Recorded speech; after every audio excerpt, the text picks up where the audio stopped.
Assalamualaikum warahmatullahi wabarakatuh dan selamat malam. Perkenalkan, nama saya Aura Fibrianti Ardiansyah dengan NIM A321240076. Saya dari Program Studi Pendidikan Pancasila dan Kewarganegaraan, Fakultas Keguruan dan Ilmu Pendidikan. Baik, di sini saya akan menjelaskan materi resume pengantar hukum Indonesia. Pada hari ini, materi kali ini berkaitan dengan hukum administrasi. Saya akan membahas mengenai beberapa soal diskusi di pengantar hukum Indonesia dengan materi hukum administrasi. Nah, baik, kita masuk pada bagian pengertian hukum administrasi negara, di mana hukum administrasi negara adalah himpunan peraturan yang mengatur tentang organisasi, tata kerja, dan kegiatan administrasi negara. Hukum ini berlandaskan pada beberapa asas, yaitu kepentingan umum, keadilan, dan proporsionalitas. Sumber hukum administrasi negara berasal dari undang-undang, peraturan pemerintah, dan keputusan presiden. Struktur pemerintahan juga diatur dalam hukum ini, yang terdiri dari kekuasaan legislatif, eksekutif, dan yudikatif. Dalam pelaksanaannya, hukum administrasi negara mengatur prosedur administratif seperti pengajuan permohonan, pengambilan keputusan, dan pengawasan dan pengadilan.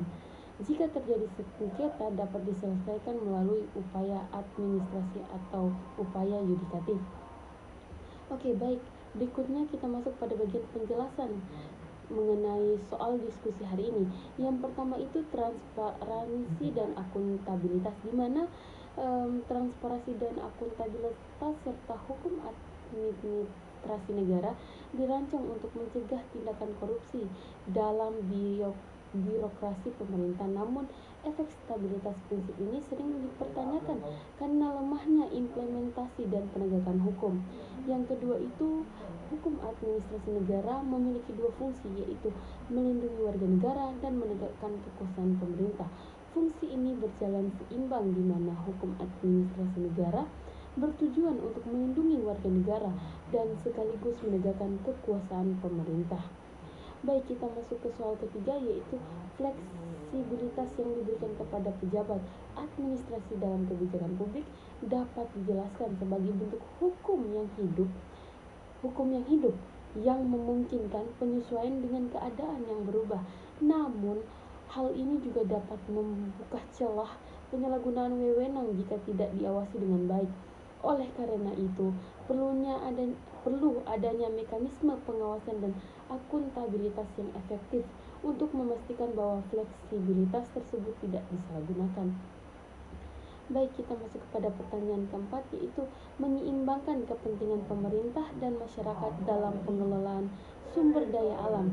Nah, hukum administrasi negara dapat menyeimbangkan kepentingan pemerintahan dan masyarakat dalam pengelolaannya sumber daya alam melalui proses pengambilan keputusan dan yang transparan dan partisipatif, serta mengatur penggunaan sumber daya alam yang berkelanjutan dan berwawasan lingkungan. Hal ini memungkinkan masyarakat untuk berpartisipasi dalam pengelolaan sumber daya alam dan memastikan bahwa kepentingan pemerintah dan masyarakat seimbang. Pada soal kelima, yaitu keberpihakan HAN. Secara teoritis, HAN harus menjadi alat untuk melindungi hak-hak warga negara. Namun, praktiknya hukum ini sering berpihak pada ketimpangan negara. Banyak kebijakan administrasi yang lebih berorientasi pada kepentingan ekonomi dan stabilitas politik dibanding kepentingan ekonomi dan stabilitas politik kepentingan masyarakat luas. Soal keenam, yaitu pembatasan kekuasaan eksekutif oleh HAN.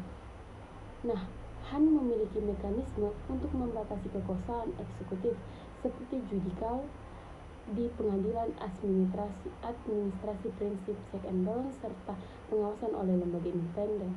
Namun, efektivitas pembatasan ini sering kali lemah dan diakali oleh pejabat yang memiliki pengaruh besar. Baik, mungkin itu saja pemaparan materi saya mengenai resume pengantar hukum Indonesia dengan materi hukum administrasi negara. Kurang dan lebihnya saya mohon maaf. Wassalamualaikum warahmatullahi wabarakatuh.